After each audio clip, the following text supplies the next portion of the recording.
बड़े राजा हुआ करते थे। जितने वह पराक्रमी थे उतने ही समझदार भी थे।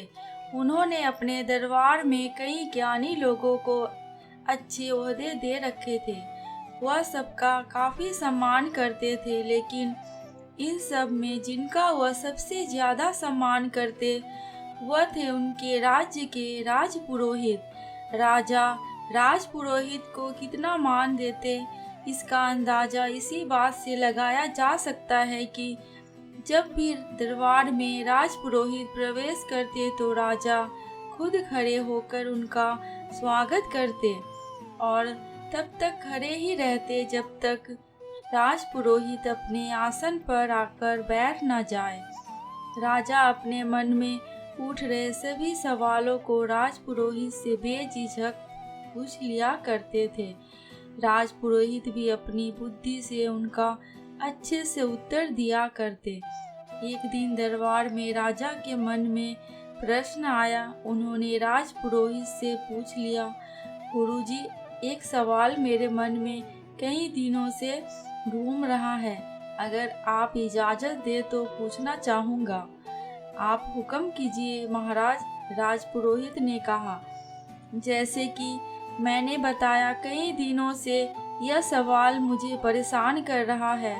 मुझे विश्वास है कि इसका ऐसा उत्तर जिससे मुझे संतुष्टि मिले केवल आप ही दे सकते हैं। सवाल ये है कि ज्ञान बड़ा होता है या व्यवहार? राजा ने पूछा। राजपुरोहित सोच में पड़ गए।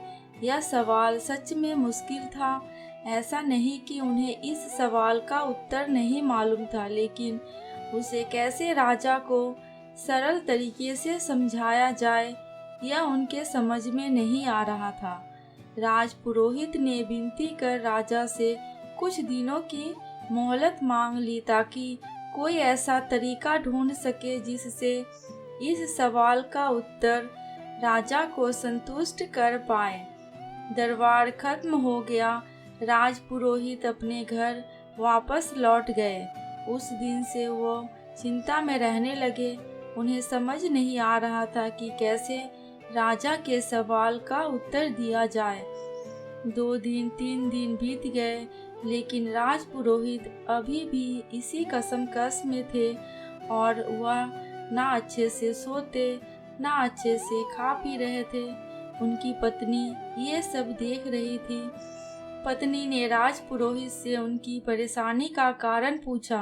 राजपुरोहित ने सारी समस्या अपनी पत्नी से कही। उनकी पूरी बात ध्यान से सुनने के बाद उनकी पत्नी ने भी एक उपाय बताया और कहा कि अगर आप ऐसे करोगे तो राजा को आपका उत्तर समझ में भी आ जाएगा और संतुष्टि भी मिल जाएगी। राजपुरोहित अगले दिन राजमहल गए और कहीं ना जा सके। वो सीधे ही राज्य के खजाने के पास पहुंचे और खजाने से 2 मोती चुरा लिए। उनको ऐसा करते देख खजांची ने देख लिया। खजांची को अपनी आंखों पर विश्वास नहीं हुआ। उसने सोचा शायद उसको भ्रम हुआ है, क्योंकि राजा ने इतने खास पुरोहित चोरी कैसे कर सकता है। खजांची को अपनी आंखों पर भरोसा नहीं हुआ। उसने सोचा शायद उसको भ्रम हुआ है, क्योंकि राजा के इतने खास पुरोहित चोरी करे ऐसा कोई भी नहीं मान सकता। उनके एक बार कहने से राजा उनको बेशुमार धन दौलत दे देता। अगले दिन राजपुरोहित फिर से खजाने से 2 मोती चुरा लाए। फिर से एक बार खजांची ने ये सब देखा। अब उन्हें लगा कि उन्होंने कल जो देखा था वह कोई भ्रम नहीं था। कोई दूसरा व्यक्ति होता तो तुरंत उसे पकड़कर सजा दे देते। यह तो राजा के खास राजपुरोहित थे और जितना खजांची राजपुरोहित को जानता वह तो बड़े भले आदमी है। जरूर उन पर कोई मुसीबत आई होगी, इसलिए उन्हें ऐसा करना पड़ रहा है। यह सोचकर खजांची ने कोई भी प्रतिक्रिया नहीं की थी। जब 2-3 दिनों तक फिर यही घटना दोहराई गई, तब खजांची ने अपना धर्म निभाते हुए इस चोरी की खबर राजा तक पहुंचा दे।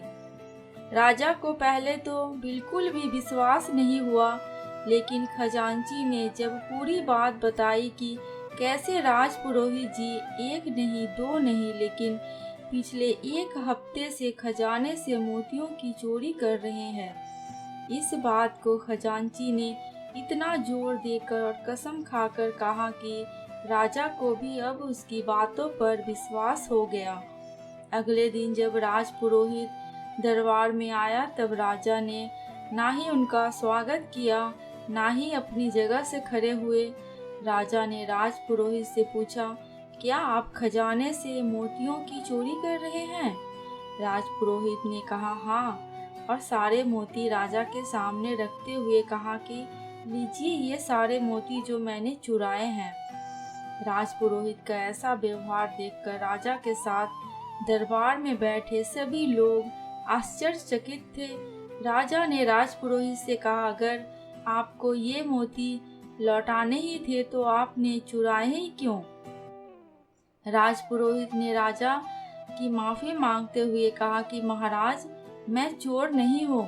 मैंने ये सब इसलिए किया ताकि आपने कुछ दिनों पहले मुझसे जो प्रश्न किया था उसका संतुष्टि भरा उत्तर आपको दे सकूं। जैसे कि यहाँ उपस्थित सभी लोगों ने यह देखा कि आज महाराज ने ना ही मेरा स्वागत किया और ना ही पहले की तरह मुझे इज्जत दी, जबकि अभी भी मेरे पास उतना ही ज्ञान है जितना पहले था, बस कुछ बदला था तो मेरा व्यवहार। इससे यही साबित होता है कि आपके पास चाहे जितना ज्ञान हो, अगर आपका व्यवहार अच्छा नहीं है तो सब व्यर्थ है। इसलिए व्यवहार सबसे बड़ा ही ज्ञान है। राजा राजपुरोहित की बातों से और उनके द्वारा दिए गए इस अनोखे उत्तर से बहुत प्रसन्न हुए। उन्होंने आज जैसा व्यवहार राजपुरोहित के साथ किया था उसके लिए माफ़ी मांगी और एक बड़ा सा इनाम उन्हें दिया। हम चाहे जितनी पुस्तकें पढ़ ले, जितना ज्ञान प्राप्त कर ले, लेकिन अगर हम उन्हें अपने जीवन में, अपने व्यवहार में नहीं लाते हैं तो सब व्यर्थ है। दोस्तों, आपको ये कहानी कैसी लगी प्लीज़ कमेंट करके हमें ज़रूर बताना। अगर थोड़ी सी भी अच्छी लगी हो तो मेरे चैनल को सब्सक्राइब करके मेरी वीडियो को लाइक कर देना। अंत तक वीडियो में बने रहने के लिए आपका बहुत बहुत शुक्रिया।